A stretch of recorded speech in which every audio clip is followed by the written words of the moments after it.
여러분 안녕하십니까? 오늘 하루 무척 더우셨죠? 오늘 세종과 공주의 낮 기온이 35도에 육박하는 등 충청권 전역에 사흘째 폭염특보가 이어졌습니다. 수요일인 모레까지 무더위가 계속되겠지만 일부 지역에서 80mm 이상의 소나기가 내리는 곳도 있겠습니다. 이수복 기자입니다. 사육사들이 사과와 닭이 들어있는 얼음을 던져주자 무더위에 지친 곰이 허겁지겁 먹습니다. 찬물을 끼얹은 코끼리는 기분 좋은 듯 미소를 짓습니다. 폭염 속 동물들도 제각각 여름나기에 바쁩니다. 야외에 있는 동물들은 스프링클러를 틀어준다든가 폭포를 틀어서 더위를 이겨낼 수 있게 해주고, 실내에 있는 동물들은 에어컨을 틀어서. 아지랑이가 피어날 만큼 도심도 덥긴 마찬가지입니다. 안개처럼 수분을 뿌리는 쿨링포그도 일찌감치 운영에 들어갔지만 더위를 꺾기엔 역부족입니다. 하루 중 가장 덥다는 오후 3시입니다. 쿨링포그가 내리고 있는데도 도심의 온도가 33도에 육박하고 있습니다. 낮 최고 기온도 세종과 공주 34.7도, 천안 34.5도, 대전 34.1도 등 대부분 지역이 30도를 웃돌았고 체감 기온도 대부분 지역이 33에서 35도를 기록했습니다.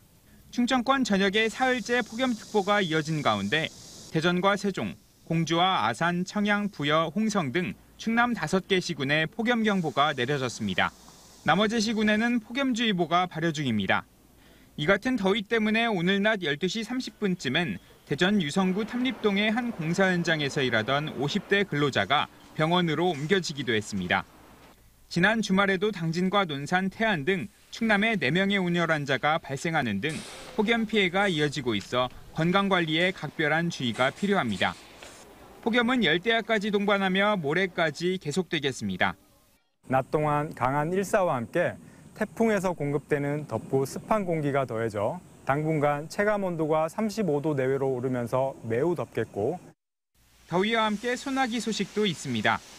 특히 밤들어 일부 지역에서 5에서 60mm가량의 소나기가 내리겠고 80mm 이상의 많은 비가 쏟아지는 곳도 있겠습니다.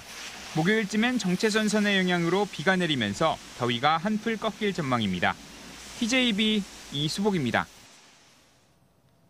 요즘 장보기 겁날 정도로 밥상 물가가 오르고 있죠. 그런데 전통시장에서는 백화점과 대형마트에서는 상상도 할 수 없는 눈물겨운 할인 전쟁이 벌어지고 있습니다.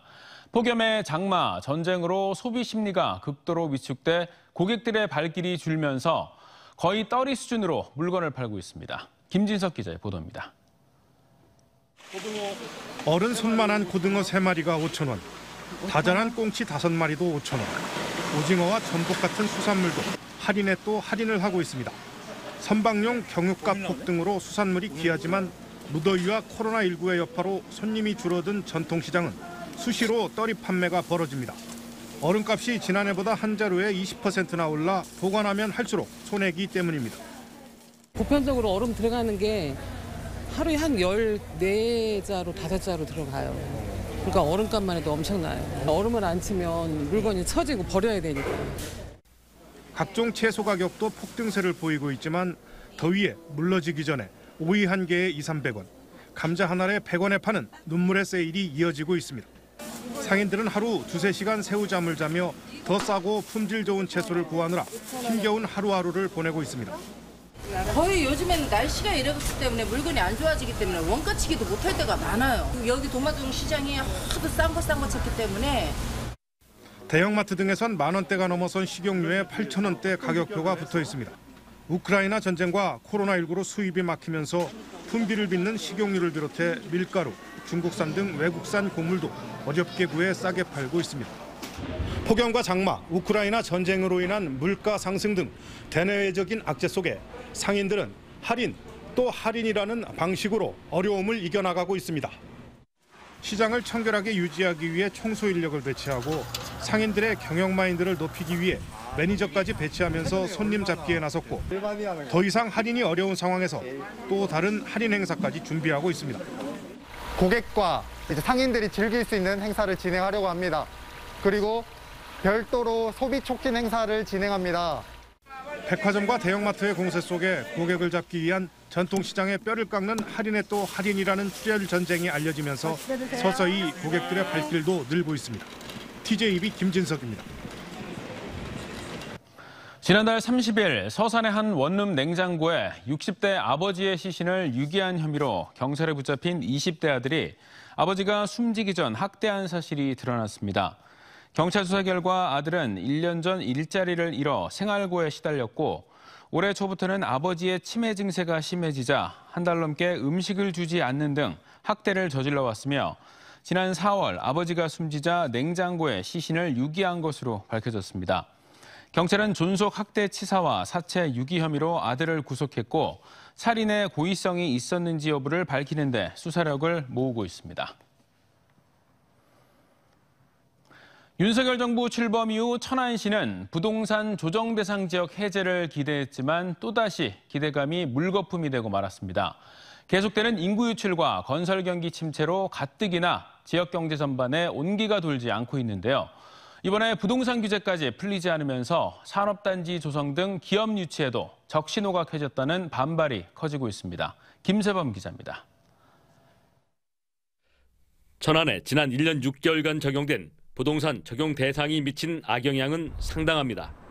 직접적으로 아파트 전매가 불가능하고 대출은 까다로운 데다 집을 사고 팔 때 세금은 대폭 늘었습니다. 이 때문에 비지정적인 아산 신도시로 이주가 눈에 띄게 늘었고 건설 현장의 감소와 비례해 일자리도 주는 추세입니다. 아파트 매물도 자취를 감추면서 부동산 시장도 냉랭해져 지역 경제에 온기가 돌지 않습니다. 실제 천안은 올 2월부터 주택 신규 분양이 단 한 건도 없으며 아파트 매매도 지난해 5월 1,316건에서 올해는 821건으로 40% 가까이 줄었습니다. 또 건설 시장에서도 공급이 이루어지지가 않고 있고요. 또 주택 거래에 있어서도 지금 바닥인 상태지 않습니까? 그것이 이제 부동산 시장을 볼 수 있는 잣대이고요. 그러다 보니까 이제 지역 경제가 침체되고 있고 전반적으로. 더 큰 문제는 부동산 조정 대상 지정이 장기간 지속될 경우입니다. 대통령 공약인 성완 종축장의 국가 첨단 산업단지 조성을 비롯해 13개 산업단지 조기 완공 등 기업 유치를 장담할 수 없게 됩니다.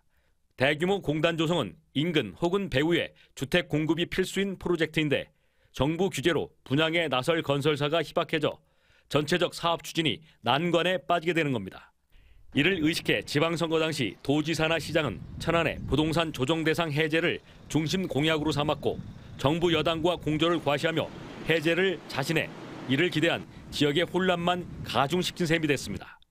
정책 결정자들은 본인들의 말에 대한 책임성이 좀 필요할 것 같고 조금 더 신중한 접근이 좀 필요하지 않을까 싶습니다. 특히나 이 주거 문제에 대해서는 더구나 천안과 주택가격 상승률과 청약 경쟁률 등 부동산 지표상 차이가 거의 없는 인근 아산은 비조정 지역으로 역차별 논란까지 불거지고 있습니다. 박상돈 천안시장은 반드시 올 연말엔 지정 해제를 관철시키겠다지만 당분간 지역 경제에 미치는 장단기적인 영향을 놓고 쓴소리가 빗발칠 것으로 보입니다. TJB 김세범입니다. 중앙정부에 이어 충청남도도 산하 공공기관에 대한 고강도 개혁을 진행할 걸로 보입니다. 김태흠 충남지사는 방만하게 경영한 공공기관은 구조조정이나 개혁이 필요하다며 전문기관에 의뢰해 조속한 시일 내 경영평가와 함께 감사를 시행해달라고 주문했습니다. 김 지사의 이 같은 발언은 정부가 최근 공공기관 개혁에 나선 것과 연계한 조치로 보이지만 일부에서는 전임 양승조 지사가 임명했지만 여전히 자리를 지키고 있는 일부 공공기관장을 겨냥했다는 분석도 나오고 있습니다. 대전시가 장마철을 맞아 하천변 저지대 주차장의 침수 위험을 사전에 알려주는 시스템을 뿌리공원과 문창시장, 대덕대교, 둔산대교 등 하상주차장 7곳에 구축해 운영합니다. 이 시스템은 첨단 정보통신 기술로 강수량과 하천 수위 등을 분석해 하천변 주차장 침수가 예상되면 차량 주인에게 휴대전화 문자 메시지를 발송하고 차량의 추가 진입도 자동으로 차단합니다. 지난 민선 3기 세종시는 시장뿐 아니라 시의회도 한 명을 제외한 절대 다수가 민주당이었고 교육청도 진보 성향의 교육감으로 포진돼 있었는데요. 민선 4기에서는 국민의힘 최민호 시장이 시정을 이끌고 시의회는 여소야대, 교육청은 진보인 최교진 교육감으로 권력 갈등이 예고되고 있습니다. 변화된 권력 구조 속에 세 개 기관이 협치를 보여줄 수 있을지 장석영 기자가 짚어봤습니다. 민선 3기 세종은 더불어민주당 이춘희 전 시장이 이끄는 세종시에 당적은 없지만 진보 진영의 최규진 교육감이 교육계를 지휘했습니다. 여기에 시의회도 18명 가운데 단 1명만 빼고는 모두 민주당 소속 의원들이었습니다. 하지만 지방선거를 통해 8년 만에 국민의힘 최민호 시장이 취임했고 여소야대 시의회에다 진보 교육감까지 성향이 엇갈리고 있습니다.